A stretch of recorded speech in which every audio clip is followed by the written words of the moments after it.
I'm going to walk through the HP Z2G1i workstation the way most of us actually decide whether a machine is worth the money, looking past the headline numbers, thinking about the day-to-day grind, and weighing the hidden trade-offs that only come up after the box is opened. Link is in the description if you want to check the product details on Amazon. I've spent the last few weeks setting this tower up in a small design studio, swapping a few cables, installing the usual creative apps, and watching how it handles the sort of workloads that push a regular desktop to its limits. If you're on the fence about spending a premium on a workstation, stick around. I'll point out where it shines, where it falls short, and who should actually consider buying it. First off, the Z2G1i isn't trying to be a flashy gaming rig. It's built for reliability and sustained compute.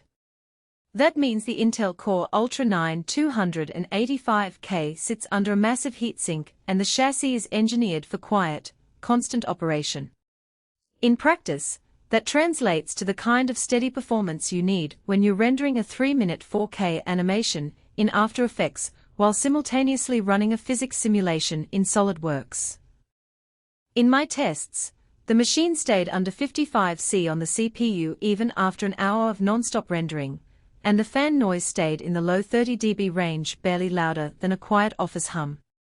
For anyone who has been burned by workstations that sound like a jet engine when under load, that's a real comfort. The 32 GB of DDR5 RAM feels generous for most professional pipelines, but the real kicker is how the memory interacts with the 16 GB NVIDIA RTX, a 6000 class GPU.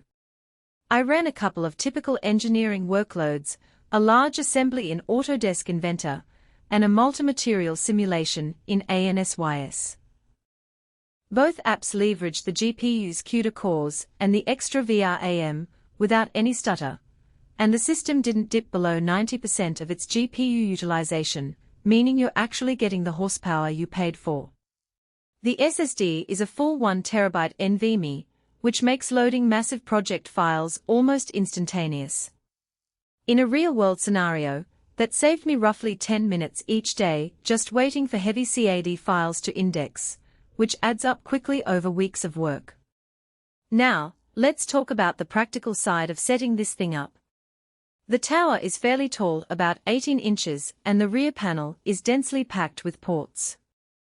There's a 10 gigabits Ethernet port, 2 USB-C Thunderbolt 4 connections, a handful of USB-A ports, HDMI, and DisplayPort. I found that the Thunderbolt 4 ports made connecting my dual 4K monitor rig a breeze.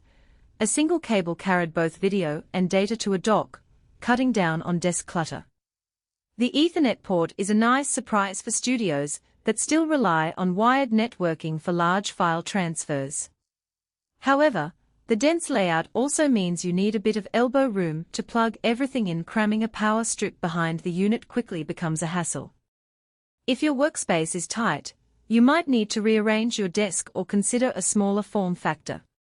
One of the hidden trade-offs is upgrade flexibility. HP's Z series is known for using proprietary screws and a chassis that isn't as easy to open as a typical DIY build. Adding a second GPU, for example, is possible, but you'll have to navigate around the power supply and the existing airflow path. The stock 850W PSU is more than enough for the current configuration, but if you ever want to double down on GPUs, or add a massive amount of storage, you'll likely need to replace the power supply with a high wattage, HP-approved unit. For most users who stick with the base spec, this isn't a deal-breaker, but it's something to keep in mind if you anticipate scaling your hardware in the next couple of years.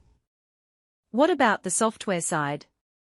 Windows 11 Pro ships pre-installed, and the Pro licensing brings a few subtle but useful features for a professional environment like BitLocker device encryption, Hyper-V virtualization, and better group policy control.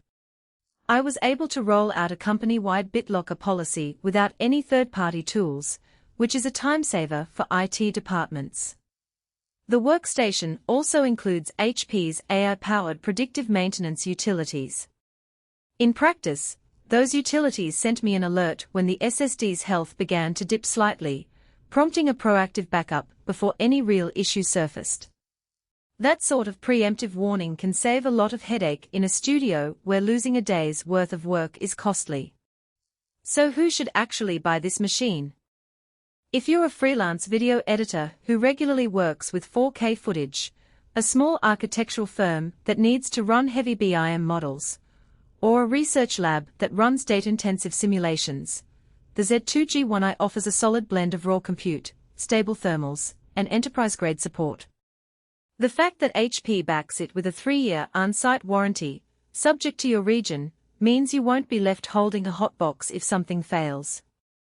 The workstation also shines for anyone who values a clean, quiet office environment. The fans stay low, and the chassis is designed to keep dust out, which matters if you're running the machine.